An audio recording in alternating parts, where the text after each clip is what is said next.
So exercise is 1B same example वाला question अगे आ गया होया। So A is equal to 0 2 3, B is equal to 2 3। So उन्हें क्या determine which of the following are true, give reason for your decisions. ठीक है, सो उन्हें दसना कि ट्रू है कि नहीं। A is equal to B, this is false because elements of A are 0 2 3, elements of B are 2 3, both 0 doesn't belongs to B, so therefore this is false. Now he said B is equal to C, which is definitely false because the elements of B are 2 3, elements of C are 1 5 9, both are not equal. B and D, yes, B and D are equal because both elements are same. There are 2 3, there is 3 2. B is equal to E, this is again we can say that it is true because E can be written as 2 and 3. We can remove 2 again because in a set elements are not repeated. Okay, if there are repetition we can put it only once.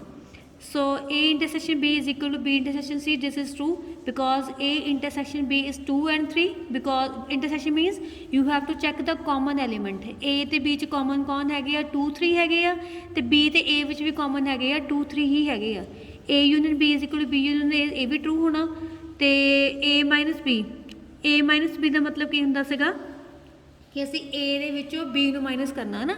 ਹੁਣ 0 A minus B ਦਾ ਮਤਲਬ ਸਾਡੇ ਕੋਲ A minus B का मतलब A का element 0 लिया, 0 B है नहीं, सो इतने मैं A माइनस B 0 लिख लिया, A माइनस B 0 लिख लिया। ठीक है, जो 2 लिखा सीगा 2 B सीगा, C भी B सीगा, सो आप नहीं लिख सकते।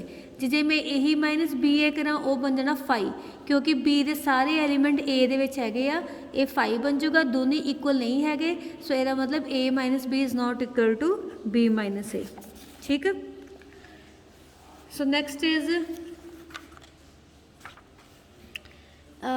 Determine which of the following inclusion is proper.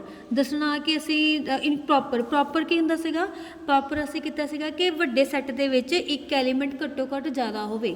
हुण A is subset of B where A is equal to X is an odd number and B is X is an integer not divisible by 15, sorry odd prime. So A दे देखो हुण पहली गल odd prime किहड़े किहड़े हो जूगे, A they which elements आ जाने आ फिर 3 5 7 11 13 17 19 23 and so on. तो B का मतलब उन्हें की क्या होया, the integer not divisible bye 2, वो एलीमेंट जिहड़े 2 ते डिविजिबल ना होण वो किहड़े होने आ, वो हो जाऊगा 1 3 5 7 9 11 15 13, पॉजिटिव भी सारे इदां माइनस भी है ना। तो naturally A is subset of B, it is proper, it is proper क्यों होना, because 15 belongs to B but 15 doesn't belongs to A। 15 B हैगा बट 15 A विच नहीं हैगा। प्रॉपर का मतलब हुंदा सीगा कि B दे विच इहदे नालों ज़्यादा एलीमेंट्स होण, ते नैचुरली ज़्यादा वा, B दे विच नैगेटिव भी हैगे आ, A दे विच पॉजिटिव भी कहता पिया हो। ठीक है, सो नैक्सट इज़ इहदी ट्राई करके देखियो अपना अगले वाला। ठीक है, इस तो अगे कल करांगे।